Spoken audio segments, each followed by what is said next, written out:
Assalamualaikum warahmatullahi wabarakatuh. Sampurasun. Ujang Nyai Incu Aki Mitra Dongeng Sunda anu satia di mana wae ayana wilujeng patepang deui dina acara Kileuksa Ngadongeng. Danget ieu Aki bade neraskeun hanca anu katunda dina carios Sikabayan Ngemban Amanat bagian anu katilu. Dina bagian anu kadua, harita teh Sikabayan keur gunem catur jeung pamajikanana. Nyiiteung teu panuju kana sikap salakina dumeh ngantep karinjang di bawah batur. Kumaha terasna ieu carios? Sumangga nyangakeun dongeng Sunda dina judul Sikabayan Ngemban Amanat bagian anu katilu. Wilujeng ngadangukeun.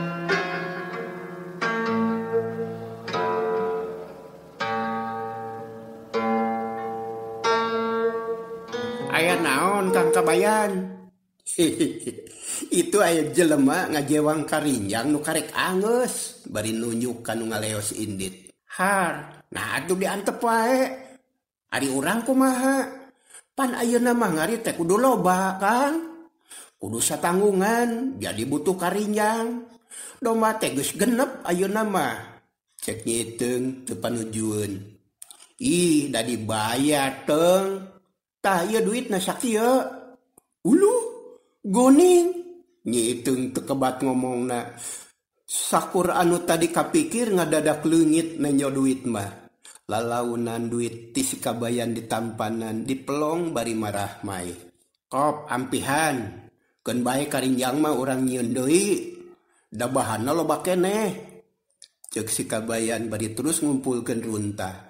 Lung kana durukan, ari nyiiteung seuri geus kitu nyebut alhamdulillah sababaraha kali. Sejen waktu, jol aya tetanggana datang sasat maksa ngaririhan tai domba, jang gemuk pelak terong cenah.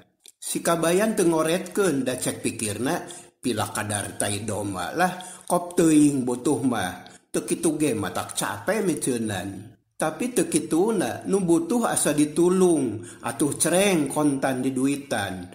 Malah kahareupna disangrah magarkeun teh ulah dijual ka baturnya da manehna butuh deui. Tungtungna meh saban minggu menang duit ladang tai domba. Kukituna sakalieun dahar sapopoe mah Sikabayan jeung nyiiteung teu kudu susah. Malah dina hiji poe jol aya bandar datang. Kawasna mah menang beja ti urang dinya yen Sikabayan loba dombana tur lalintuh. Sampurasun, cek bandar domba uluk salam bari nyuplak topilaken anu geus belel. Awak semu rengkuh ka Sikabayan tapi juru panon ngagiler ka kandang domba. Rampes, bade ka saha juragan? Tembal Sikabayan bari malik nanya. Hehehe. Ulah nyebat juragan. Ah, isin. Mang mah banar domba.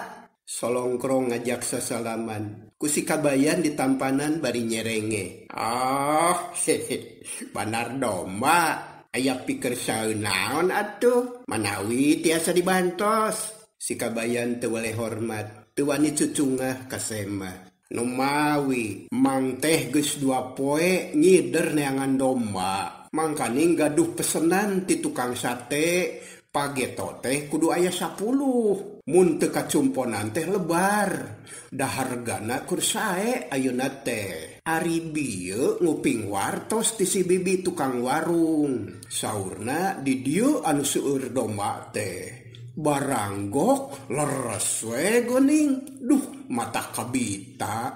Ieu domba mandilah lintuh kieu. Bade diical, cek bandar domba dari anaker. Oh, bade ngagaleuh domba.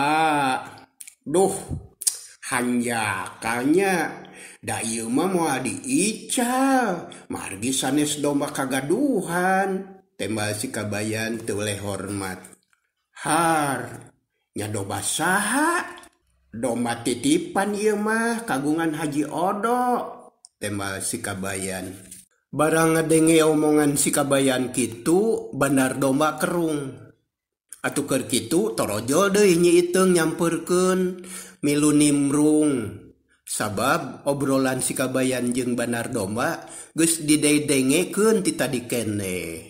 Sumohun Bapak, ieu mah sanes domba abdi, nanging anu batur titipan. Sumuhun kahartos. Nanging ieu mah manawi kamanah kusadayana. Sarantipun emang mah ical we sapalih. Atuh kahiji pangaosna nuju sae. Kaduana sangkan teu seueur teuing parabaneun. Anu katinggal ku emang mah tuh aya 8 anu meujeuhna raos sateun teh. Banar Domba nunjuk ka kandang, ari domba kawas anu ngarti. Ditunjuk teh moyeg, malah aya anu ting berele patarik-tarik. Si Kabayan kalah nyerenge. Kumaha Pak Kabayan? Bade diical? Keun ulah hariwang, da moal rugel. Ku emang dibayar saharga pasar. Meungpeung pangaosna nuju sae. Cek Banar Domba satengah maksa. Numawi, apan bieu domba teh disarada. Kakupingna kukuring mah mung disate cenah. Tapi kakuping nu aku mama kieu jual bae cenah. Kitu jang. Ida beda cepil atuh. Sumuhun kumaha atuh. Si Kabayan ngahulang. Geus kitu ret ka pamajikanana. Teung, cik bantuan mikir. Kumaha tah ari geus kieu? Aya anu mileuleheungkeun ka domba anu diingu ku urang. Si Kabayan ngareret ka Nyi Iteung anu direret narik napas panjang bangun seunggah. Pok ngajawab. Kang Kabayan, kasauran Bapa teh leres pisan. Ku urang oge kahartos, kahiji, danging domba teh lain hayang pagawean, lain hayang ningal reuayeuna, sarta lain resep ngupingkeun sorana anu ting berele. Tangtu miharep hasil anu mucekil, kalayan bati anu kaharti. Bener pisan Ibu. Banar Domba kacungkeun jempol atoh asa gede harepan. Si Kabayan nangkep harigu bari unggut-unggutan. Ari Nyi Iteung pok deui neruskeun omonganana. Kadua, domba teh beuki lila beuki loba. Apan tadina teh ngan 2, ayeuna jadi pinuh sakandang. Boa isuk pageto mah kudu tambah kandang. Kukituna bakal nambahan waragad, nambahan pagawean, jeung nambahan pikiraneun. Bener deui Ibu, bener pisan. Banar Domba ngacungkeun jempol deui. 2 ayeuna mah 2 jempol kenca katuhu. Nanging cek Nyi Iteung deui. Reg ngomongna eureun heula. Panon ngareret ka si Kabayan. Anu direret mere isyarat sangkan Nyi Iteung maratkeun omonganana. Nanging punten abdi teh sanes teu butuh ku artos, sareng sanes teu kahartos.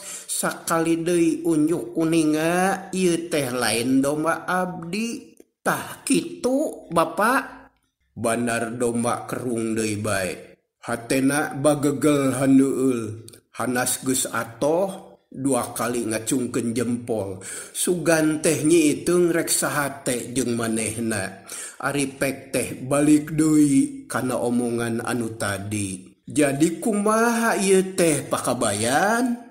Sumuhun, apa neme teh dibejer beaskeun ku pun bojo. Ieu domba lain nu kuring.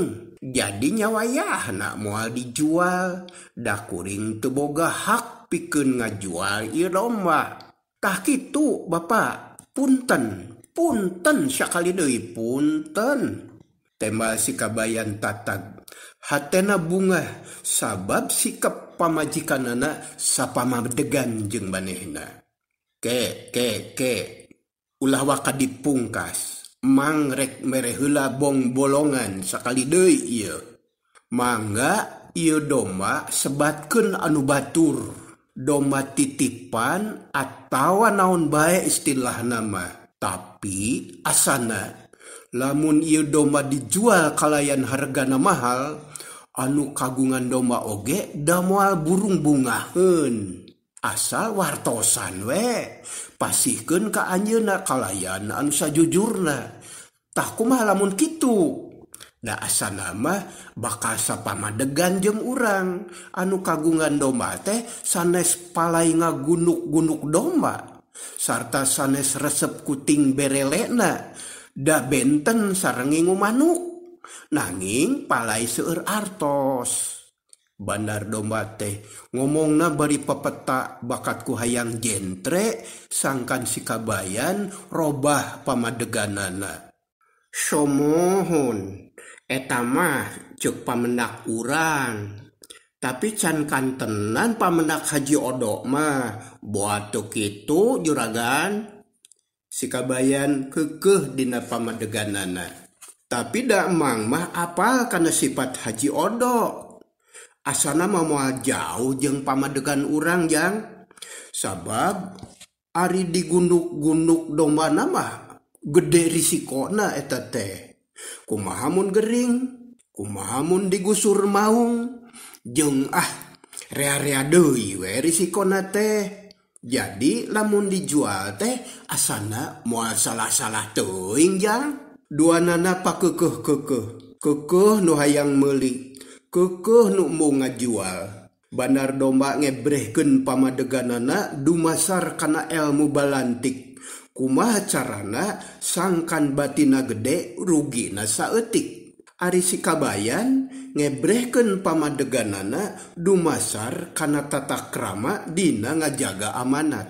Kulantaran mung disebut hianat, manehna pengkuh nyekel deleg kana janji. Sejak ngajalankeun amanat, luyu jeung ijab kabulna.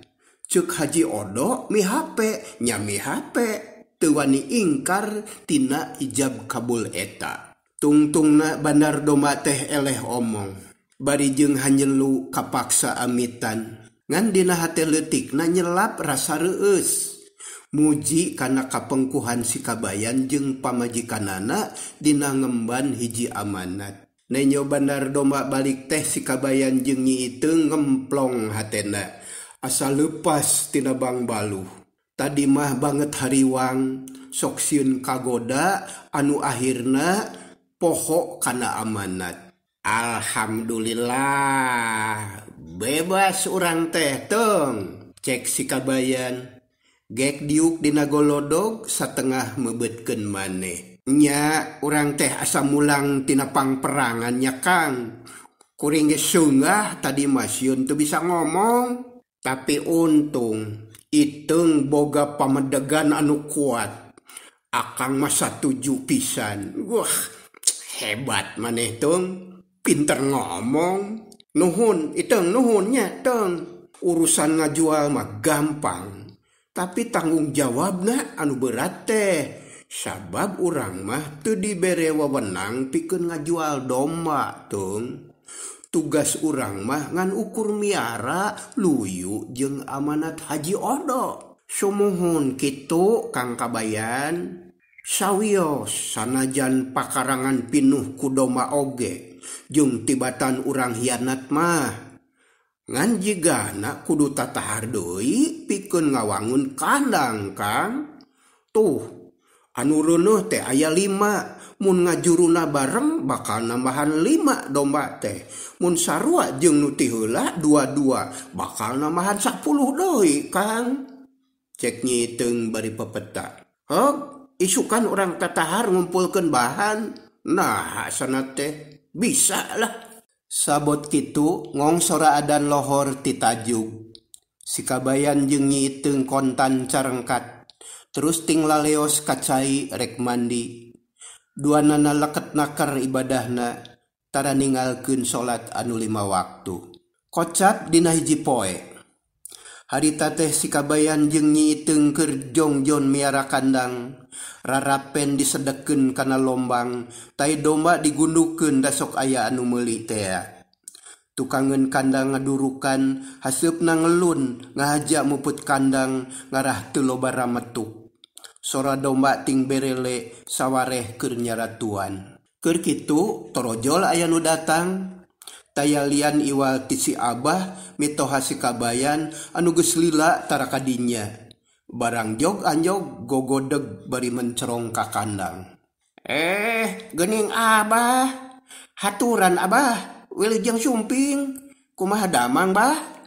Ceuk si kabayan ngabagiakeun mitohana.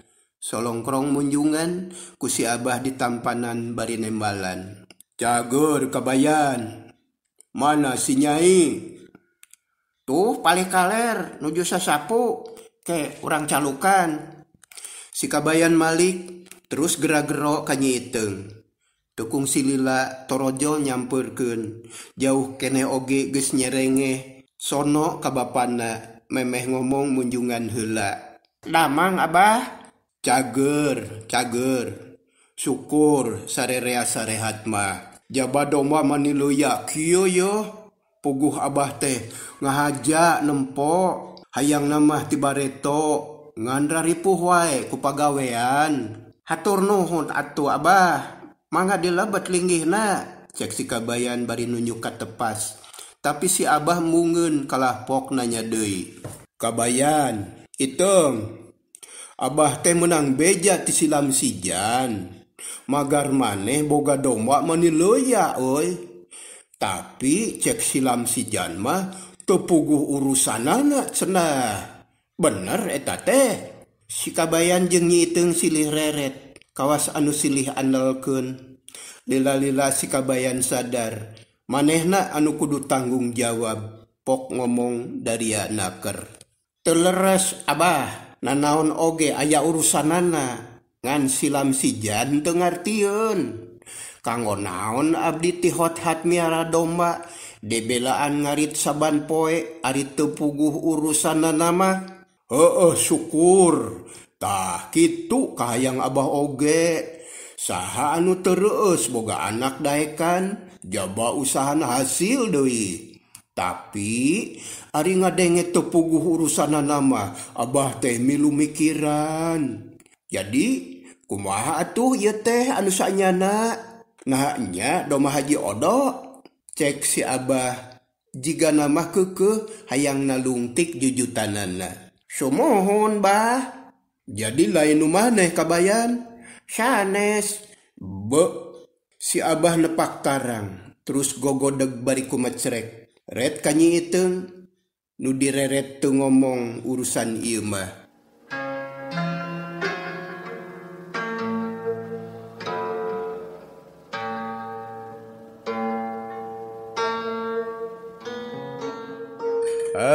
Ujang Nyai, waktosna set. Kumaha sikep si kabayan dina nyang hareupan mitohana, naharek tetep dina pamadeganana atawa kumaha? Antos waleranana dina carios si kabayan ngemban amanat bagian anu kaopat. Kanggo dinten ieu sakitu heula anu kasanggakeun. Permios, cag.